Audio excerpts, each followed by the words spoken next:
Assalamualaikum warahmatullahi wabarakatuh. Bismillahirrahmanirrahim. Alhamdulillahirabbil alamin wa bihi nasta'inu ala umuri dunya waddin. Asyhadu an la ilaha illallahul malikul haqqul mubin wa asyhadu anna sayyidana Muhammadan abduhu wa rasuluhu shadiqal wa'dil amin. Allahumma shalli wa sallim ala abdika wa rasulika khatamin nabiyyin wa akramil awwalin wal akhirin sayyidina Muhammad wa ala alihi wa sahbihi wa tabi'in wa farij alal muslimin ya qawi ya matin wa fi syarril zalimin wa la hawla wa la quwwata illa billahil aliyil azim. Allahumma shalli ala sayyidina Muhammadin muhyin nufus salatan a'inna biha ala jami'id durus wa ala alihi wa sahbihi wa sallim. Allahumma shalli ala sayyidina Muhammad habibil mahbub syafil ilali mufarijil kurub wa ala alihi wa sahbihi wa sallim tasliman katsira. Amma ba'du. Para pemirsa TVNU minal muslimin wal muslimat wan nahdhiyin wan nahdhiyat rahimakumullah. Kita berjumpa kembali dalam kajian kitab At-Tanbihatul Wajibat di pertemuan yang melanjutkan bagian dari khatimah atau penutup kitab Tanbihat tersebut. Dalam pertemuan sebelumnya sudah disinggung oleh Hadratus Syekh tentang hukum mengadakan susunan acara dalam sebuah majelis dengan pembacaan Al-Quran dengan suara yang indah, itu tidak masalah. Ini masih tanpa lagu, jadi tidak masalah, bahkan dianjurkan, disunnahkan berdasarkan apa yang telah dilakukan oleh Rasulullah SAW yang meminta agar sahabat Abdullah bin Mas'ud membacakan Quran untuk beliau. Kemudian di situ juga dijelaskan bahwa pembacaan Al-Quran dengan suara yang indah dan bagus itu jangan sampai kemudian dengan cara yang dilebih-lebihkan sehingga kemudian melanggar batas aturan dan ketentuan qiraah yang telah disepakati oleh ulama. Kalau sampai melanggar batas tersebut, maka hukumnya adalah haram. Dalam pertemuan kali ini, Hadratus Syekh melanjutkan bahasan bagaimana dengan hukum qiraah yang dilagukan, mau itu langgam apa saja, bagaimana hukumnya. Di sini dibahas oleh Hadratus Syekh yang akan kita baca pada kesempatan kali ini. Bismillahirrahmanirrahim. Faqala al-muallifu Hadratus Syekh Muhammad Hashim bin Asy'ari rahimahullahu ta'ala wa a'ada alaina wa afadana min barakatihi wa asrarihi wa nafahatihi wa anwari wa ulumihi karamati fid dharain amin. Allahumma arinal haqqa haqqa warzuqna tiba'ah wa arinal batila batila warzuqna ijtinabah. Rabbi shrah li sadri wa yassir li amri wahlul 'uqdatam min lisani yafqahu qawli.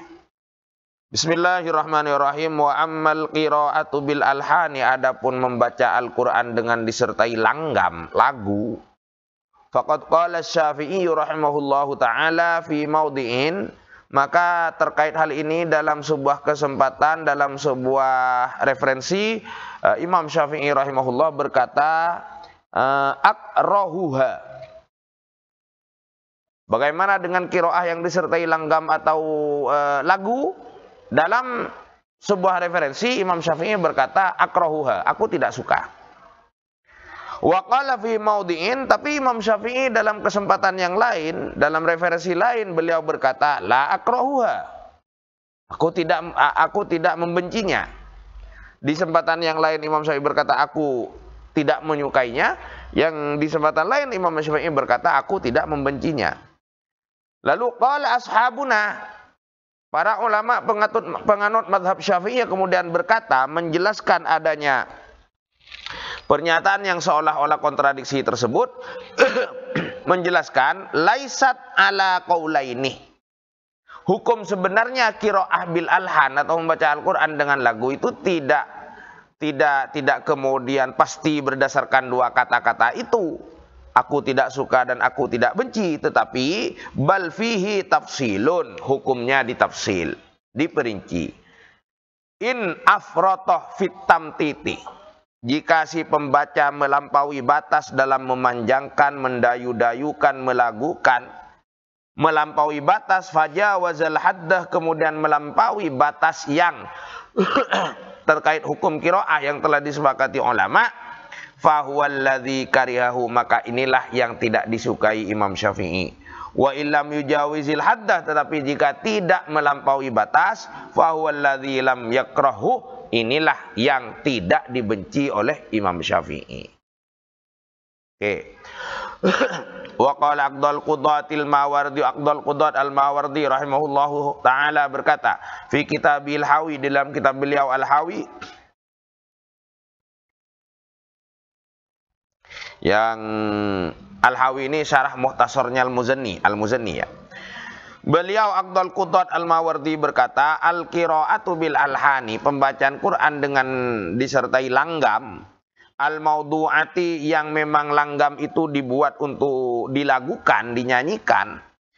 Itu jawabannya di tafsil, in akhrajat lafdzal Qur'ani an sighatihi, jika qiraah ini sampai mengeluarkan bacaan Quran dari sighotnya, dari bacaan yang semestinya, fahuwa haramun, maka ini adalah haram, yafsuku bihil qari'u, sehingga pembacanya bisa dihukumi fasik, wa ya'samu bihil mustami'u, dan pendengarnya menjadi dosa.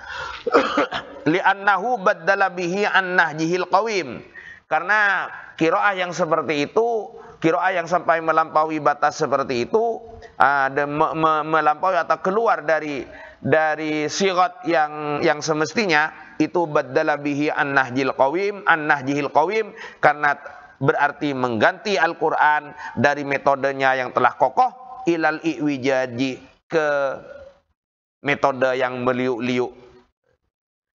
Al-Fakir sendiri pernah mendengar seorang qori yang menurut Al-Fakir terlalu memaksakan diri untuk punya qiraah yang dare to be different, berani berbeda dari yang lain. Al-Fakir pernah mendengar sendiri. Sebagai contoh, Al-Fakir pernah mendengar langsung seseorang qori membaca semacam Bismillahirrahmanirrahim. Itu sangat berbahaya menurut Al-Fakir, itu sangat berbahaya, karena Al-Fakir yakin tidak seperti itu qiraah yang diinginkan oleh para ahlul qura, ya, tidak seperti itu. Para ahlul qiraah, para qura, saya yakin tidak menginginkan jika kemudian Al-Quran dibaca dengan gaya seperti itu, dengan gaya putus-putus, dengan suara yang diserak-serak basahkan, ya. Bukan serak memang serak beneran, bukan, tapi diserak-serak basahkan. Itu naudzubillahi min dzalik, itu sangat bahaya menurut Al-Fakir. Kenapa? Karena sudah keluar dari an-nahjihil qawim. Memutus bacaan Quran itu kan tidak boleh. Jadi bisa dibaca Ar-Rahmanir-Rahim, itu tidak boleh. Karena berarti menambah atau mengurangi. Ini enggak, malah lebih parah lagi. Bismillahirrahmanirrahim. Jelas sekali ya, telinga Al-Fakir mendengar itu, dan itu bahaya, ya. Dan alhamdulillah sudah tidak mendengar lagi seperti itu. Entah qori'nya tidak dipakai lagi atau sudah berubah, Al-Fakir tidak tahu. Semoga sudah berubah. Wallahu ta'ala, padahal Allah ta'ala yaqulu, berfirman, Qur'anan Arabiyyan ghairu dhi iwajin, Quran ini berbahasa Arab ghairu dhi iwajin, yang tidak punya meliuk-liuk, tidak punya gaya bengkok-bengkoknya. Wa illa, ini yang pertama. Jadi kalau bacaannya sampai membuat bacaan Al-Quran keluar dari standar yang semestinya, maka itu adalah haram. Wa illam yukhrijuhul lahnu an lafzihi wa qiraatihi ala tartilihi, jika lagu itu tidak sampai membuat bacaan Al-Quran keluar dari pakemnya, kana mubahan, maka melakukan Al-Quran itu boleh. Li'annahu zada ala alhanihi fi tahsinihi, karena hal ini akan menambah dengan lagu tersebut, dengan notasi atau intonasi tersebut, akan menambah keindahan bacaannya. Hadza kalam Aqdal Qudati, sampai di sini pernyataan Aqdal Qudat, kata Hadratus Syekh. Selanjutnya Hadratus Syekh menyampaikan, wa hadzal qismul awwalu, pembagian yang pertama yang tadi haram itu, ya, jadi pembagian Quran yang jika begini maka haram, jika begitu maka boleh, dari Aqdal Qudat Al-Mawardi, menurut Hadratus Syekh, yang pertama inilah minal qiraati bil alhani, berupa membaca Al-Quran dengan disertai lagu, al-muharramat, yang diharamkan. Yang seperti itulah musibatun ubtuliya biha ba'dul jahalati taghamil ghasyamah, yang adalah merupakan musibah yang menimpa sebagian umat Islam yang bodoh-bodoh dan durhaka, alladzina yaqra'una 'alal janazah, yang membacakan Quran atas jenazah. Bismillahirrahmanirrahim.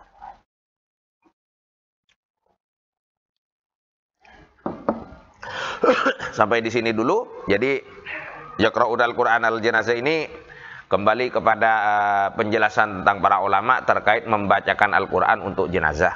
Membacakan Al-Quran untuk jenazah secara umum mayoritas ulama menyatakan bahwa manfaatnya sampai kepada mayit dan pahalanya sampai jika diniatkan. Adapun ucapan Imam Syafi'i yang mengatakan tidak sampai, itu adalah manakala tidak diniatkan atau tidak diniatkan sampai atau tidak didoakan agar sampai. Seperti kita tahu dalam tradisi Ahlus Sunnah wal Jamaah di Indonesia khususnya, dan lebih khusus lagi di kalangan warga Nahdliyin, setiap kali selesai acara tahlilan, yang dimana dalam tahlilan itu ada pembacaan Al-Quran, pembacaan zikir, pembacaan sholawat dan sebagainya, itu ada doa Allahumma ausil sawab ma qara'nahu dan seterusnya. Nah itu tentu pahalanya sampai seperti itu. Ini tidak perlu diperpanjang. Wa fi ba'dil mahafilih, dan di sebagian perayaan-perayaan. Jadi yang haram itulah yang menjadi musibah dan menimpa sebagian kaum muslimin yang bodoh-bodoh ketika mereka membacakan Al-Quran untuk mayit dan ketika mereka membacakan Al-Quran di dalam sebagian perayaan. Wa hadhihi bid'atun muharramatun, dan ini adalah bid'ah yang diharamkan. Zahiratun, yang jelas. Ya'samu kullu mustami'in laha, yang membuat semua pendengarnya, setiap pendengarnya menjadi berdosa. Wa ya'samu kullu qadirin ala izalatiha aw ala nahyi anha idza lam yaf'al dzalika, dan semua orang yang mampu untuk menghilangkannya atau mencegahkannya tetapi tidak melakukan itu, maka hukumnya berdosa. Waqad badzaltu fiha ba'da qudrati, dan aku telah mengerahkan sebagian kemampuanku, kata Hadratus Syekh, untuk melakukan apa? Untuk melakukan hal itu, mengizalah atau menahyu, menghilangkan menghentikan kebiasaan buruk membaca Al-Quran dengan lagu-lagu membaca Al-Quran dengan lagu sehingga hukumnya masuk ke haram. Ya, Hadratus Syekh sudah berusaha semampu beliau untuk menghilangkannya atau minimal mencegahnya. Kemudian beliau berharap, wa arju min fadlillahil karim, aku berharap dari anugerah Allah Ta'ala, ayyuwaffiqa, semoga Allah memberikan taufik liizalatiha, untuk menghilangkan hal tersebut, man huwa ahlun lidzalika, kepada siapapun yang punya wewenang dan keahlian untuk itu, wa ayyaj'alahu fi afiyatin, dan semoga orang itu oleh Allah diberikan kesehatan lahir dan batin. Ini doa Hadratus Syekh. Selanjutnya Hadratus Syekh berkata, wa qala al-allamatul Qastallani, al-allama al-Qastallani fi bab istihsanis sauti bil qiraati, berkata di dalam bab istihsanis sauti bil qiraati, menganggap baik suara, memperbagus suara ketika qiraah, minal Bukhari, dari Sahih Bukhari. Al-Alama Al-Qastallani ba'da an dzakara kalaman Nawawi, setelah beliau menyebutkan pernyataan Imam Nawawi, Al-Qastallani kemudian berkata, waqad ulima, maknanya waqad ulima mimma dzakarnahu, telah bisa diketahui dari hal-hal yang telah kusampaikan, kata Al-Qastallani, annama ahdatsahul mutakallifuna, bahwa apa-apa yang diada-adakan oleh orang-orang yang memaksakan diri, bima'rifatil auzani, untuk mengetahui notasi-notasi, wal musiqa, dan nyanyian-nyanyian, fi kalamillahi, di dalam membacakan kalamullah, minal alhani wat tatribi wat taghannil musta'mali fil ghina'i bil Ghazali.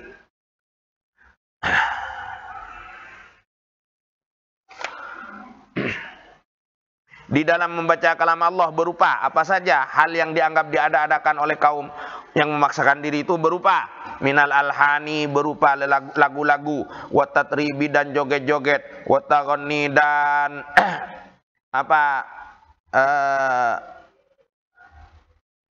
melakukan al-musta'mali fil ghina'i, yang biasa digunakan di dalam nyanyian, wat taghanni, dan melakukan membacakannya dengan lagu, ya, menyenandungkan, ya, wattaghanni, dan menyenandungkan, al-musta'mali, yang biasa digunakan fil ghina'i, di dalam nyanyian, bil Ghazali, ketika duet dengan perempuan. iqaat ala iqaatin dengan menggunakan irama makhsusatin tertentu wa auzanin dan notasi mukhtaraatin yang dibuat-buat annadzalika min asna'il bid'ah sesungguhnya semua itu termasuk bid'ah yang tercelang paling jelek yang paling buruk wa aswa'il alhani dan lagu yang paling jelek wa annahu yujibu ala samihimun nakir dan hal ini mengharuskan kepada pendengarnya untuk mengingkari wa ala tali at-ta'zira dan mengharuskan pembacanya untuk ditaksir. Wa qala al-Imam an-Nawawi ila akhirih wallahu a'lam bishawab. Sampai di sini dulu kajian kita Tanbihatul Wajibat kali ini. Semoga bermanfaat. Sekali lagi kami mohon koreksi dan tashih dari para pemirsa sekalian. Akhiran wallahul muwaffiq ila aqwamit thoriq. Wassalamualaikum warahmatullahi wabarakatuh.